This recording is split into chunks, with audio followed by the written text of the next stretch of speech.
Hello guys! Bibili kami ngayon ng hapunan. So, titingnan natin kung ano ang mabibili natin sa 500 pesos. Walking distance lang yung talipapa dito sa amin. So, nilalakad lang namin. Nakakatipid kami ng pamasahe. So, ang magiging expenses na lang namin sa pagbili ng ulam ay yung pagkain. So, itatry natin kung magkasya yung 500 pesos na sahod ng isang ordinaryong empleyado sa pang-araw-araw na gastusin. Kung magkano yung naiwan, yun na yung pambayad ng bills. At para sa iba pang gastusin. Ngayon, pagkasyahin natin yung 500, naisipan namin bumili na lang ng tilapia kasi ito yung pinakamura ngayon sa tindahan.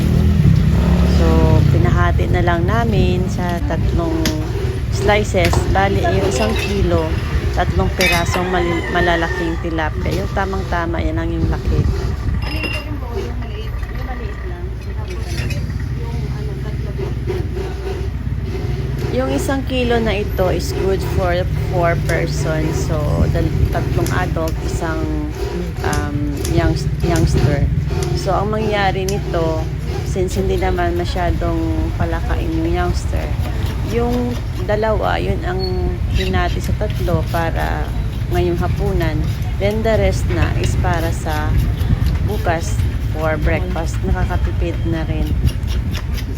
Ang 1 kilo, nagkakahalaga siya ng 160 pesos. So, yung pera natin na 500, ito guys ay para sa budget ng mga ordinaryong empleyado lamang. So, usually ang kinikita ngayon, kagaya namang nagtatrabaho sa construction, yung 500 pesos, pinagkakasya na lamang nila sa isang araw.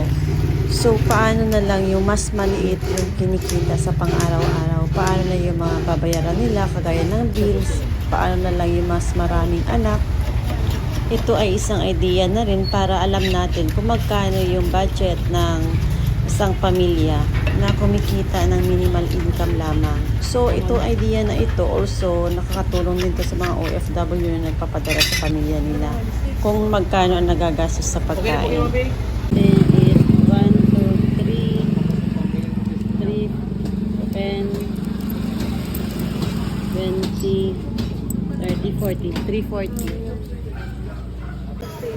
Para magkasya ang 3 pirasong tilapia, so ginawa namin ay bumili na lang kami ng gata at saka ng pecha, yung gulay, para gawin na lang paksiw sa gata. So, mas marami makakain, may sabaw, saka mapagkasya natin sa 4 miyembro ng pamilya. Ang nabayaran natin dito ay 70 pesos kasama yung mga gulay at saka sa mga spices. Bumili na rin kami ng 1 kilong bigas worth 56 pesos. Since hindi naman kami matakaw sa rice, so magkasya to sa 2 kainan. Ang total ng pinamili natin ay 266 sa pagkain. So ang naiwan na lang ay 235.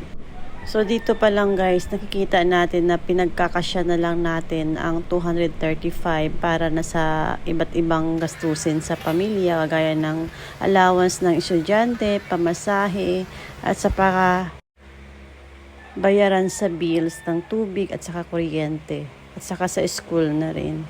So guys, dito pa lang alam na natin na gaano kahirap ang buhay ng mga simpleng empleyado lamang.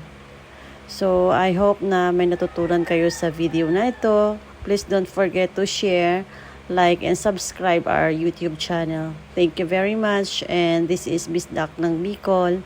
Have a nice day.